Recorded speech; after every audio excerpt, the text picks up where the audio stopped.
Goeiemiddag graad 11. Vandag begin ons met 'n verskriklike belangrike hoofstuk en dit is ons funksies. Functions is very important because it's a third, at least a third of your paper 1 that you are writing. So ons moet baie mooi oplet. Kom ons gaan kyk weer terug na ons graad 10 funksies en ons hersien bietjie die goedjies wat ons daar geleer het. Eerste ding by funksies is die manier hoe ons funksies skryf. So ons kan funksies skryf as y is gelyk aan. Ons kan ook funksies skryf as f x is gelyk aan. En ons kan dan ook funksies skryf met so 'n pyltjie wat ek geskryf het. Wat is 'n funksie? 'n Funksie is 'n reël of 'n formule. En as ons terugdink na ons laergrade, dan het ons baie maal 'n vloeidiagram gebruik om funksies te beskryf. What happens in a function? In a function, we've got input values. Ons noem dit die onafhanklike veranderlikes, the independent variables. I pick them out. Dis my x-waardes. And then we put it into our function, that's our flowchart. So dit in ons funksie in en dit spoeg vir ons 'n y-waarde uit. The y values is the dependent variables. Hulle is weer afhanklik van die x-waardes wat ek in die funksie ingesit het. Die manier wees hoe ek skryf funksies is y is gelyk aan fx equals, this is named as the function notation.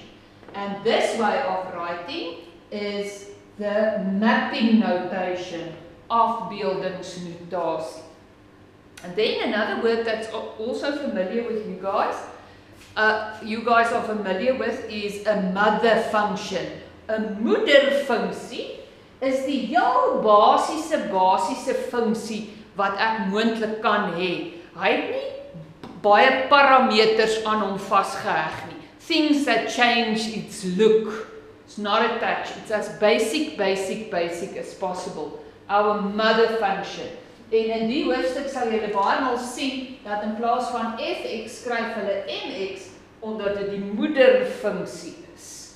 Die moederfunksie. So the functions that we've studied in grade 10 is the linear function, die lineêre funksie, dis ook die reguit lyn, en dan het ons ook gekry the quadratic function, die kwadratiese funksie, the parabola, then we had the hyperbola, die hyperbool, en die laaste een was die exponential function, die exponentiële funksie. Good. That's the 4 functions that we did in grade 10. So let's quickly look at the mother function. Die moederfunksie van 'n reguit lyn is wanneer ons het y is gelyk aan x. Dis die moederfunksie.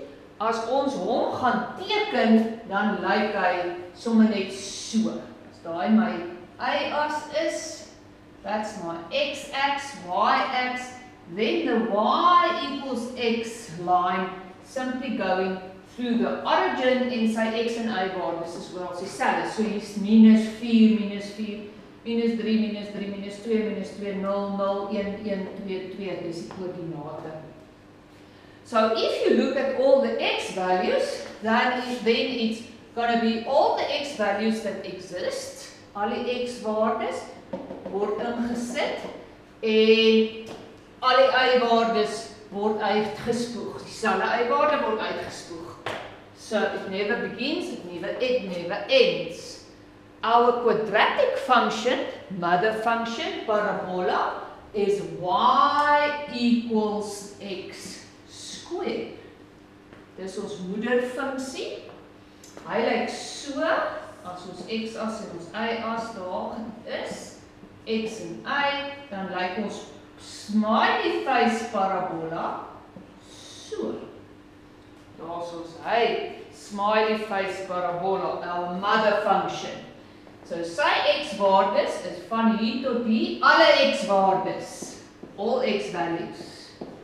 The y values, if we look from the negative side of the y-axis, it starts at 0,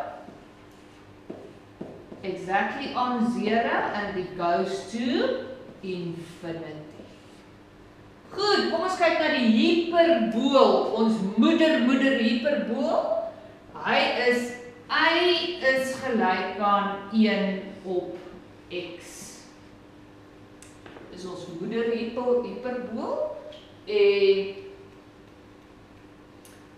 as ons hier ons x en ons y, dis 'n positive hyperbola.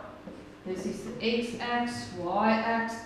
So it's lying there and there, going upwards. Hy gaan opwaarts. Ons moeder hyperbool. So if you look at the x values is included from minus infinity up to before 0. So it's, and then after 0 up to infinity. So it's all the real values except x cannot be 0. Want by x is gelyk aan 0, weet ons mos is daar 'n asymptoot. Die y-waardes, y is gelyk aan 0. We know that the y values exactly the same story. It's all the y values except where y cannot be 0, want die x-as is ook die horisontale asymptoot. Dit is ons moederfunksies. And the last one, now the exponential function, y equals, it's actually ab to the power of x. Maar a maak ons sommer nou 1 die moederfunksie. So hy gaan lyk so on our x and y set of axes. En ons weet hy gaan altyd hier deur die waarde 0, 1. It's got a horizontal asymptote, y equals 0. En sy x-waardes is alle x-waardes, want hy begin nie en hy eindig nie. And the y values is all the y values that's greater than 0. The y values greater than 0. Jy kan dit ook skryf, y element van 0 tot oneindig. Another way of writing that. Goed, dit is ons moederfunksies. Our mother functions that were taught to us in grade 10. Nou wat doen ons nou met, wat het ons in graad 10 gedoen nog ekstra met hierdie moederfunksies? Ons het vir hulle parameters gaan bysit. What we've done, we've inserted with the linear function an a value. Now, there is already an a value, daar is al klaar a-waarde, die a-waarde hier is nou 1. Daai ouetjie wat ons daar omgesit het, noem ons die gradient, the gradient. And you know, at a linear function, the gradient can be negative, then the line is going downwards. Of hy kan baie groot raak en dan trek die lyn sy ruggie regop. Hy raak al hoe steiler en steiler. If you put in an a value into our quadratic function, what happens? Then the power pushes the two legs of the parabola closer together. The greater the a value becomes, the nearer the arms of the parabola gets to each other, like this. As hy positief is, dan is hy smiley. If it's negative, it's a sad face. That's the purpose of the a parameter. The a value in this case is 1. So if this guy is growing bigger, it also pushes the legs of the hyperbola closer together so that this thing gets steeper. Hy raak al hoe meer hol. If it's negative, it doesn't go upwards like this one. Hy gaan dan afdraande, dan lê die twee dele van die hiperbool aan hierdie kant, want hy gaan afdraande. Okay. The value of a in the exponential function over here is also 1 now. If it's positive, it looks like this guy.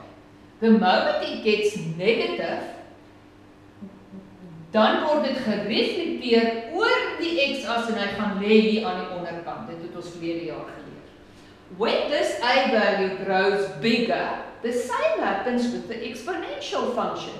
It just gets a bit steeper. Met ander woorde, hy trek sy ruggie net meer reg op hoe groter my a-waarde word. The other parameter that we studied in grade 10 is where we put a q value, meaning we are shifting these functions now up or down. We've got an a now we add a q. If we add a q to this function, it means it goes upwards. Goes upwards. When it's a minus value, it goes downwards. So that's a plus q, that's a minus q. Parabola, when you put in an a value,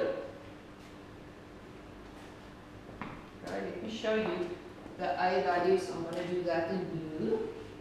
If the a values get bigger, then this happens. Okay, that's the purpose of the a value. If the a value gets bigger, this happens. The arms get closer, or it goes downwards, or it goes wider. As ons die q-waarde gaan bysit, dan beteken dit plus, dan skuif die ouetjie op, plus q and minus q means it goes downwards. Okay. If we add a q value, see this is now important, then this guy goes upwards or it goes downwards, shifts up or down. And the same with our exponential function. When it goes upwards, our asymptote shift upwards, and when it goes downwards, this is plus q, this is minus q. Then it shifts downwards. Dit is wat ons in graad 10 geleer het. Wat met die moederfunksie gebeur? Wat met die moederfunksie gebeur as ek a en q waardes bysit? So, ons standaard vergelykings wat ons dus nou ken, grade 11's, all the standard equations that you guys must know up to now is a linear function is y equals ax plus q. Quadratic, y equals ax squared plus q. Die hyperbool, a is gelyk aan ax plus q. En die eksponensiële funksie, a is gelyk aan ab tot die mag x plus q. So daar's twee bewegings wat julle geleer het. My a-waarde wat hom styler of minder styl kan maak, of wat hom kan reflekteer in die x-as. When it's negative, it reflects in the x-axis. Okay, it reflects in the x-axis, all of them. En dan ons q-waarde wat die op- en afskuilwerk gedoen het. So this standard equations now that you guys must know is very, very important for the following examples that we're going to do. And we're going to build on this, want in graad 11 gaan ons nou nog 'n ding byleer. We're going to study how it's going to work if I want to shift my functions now to the left or to the right. I'll be back with an example. See you later.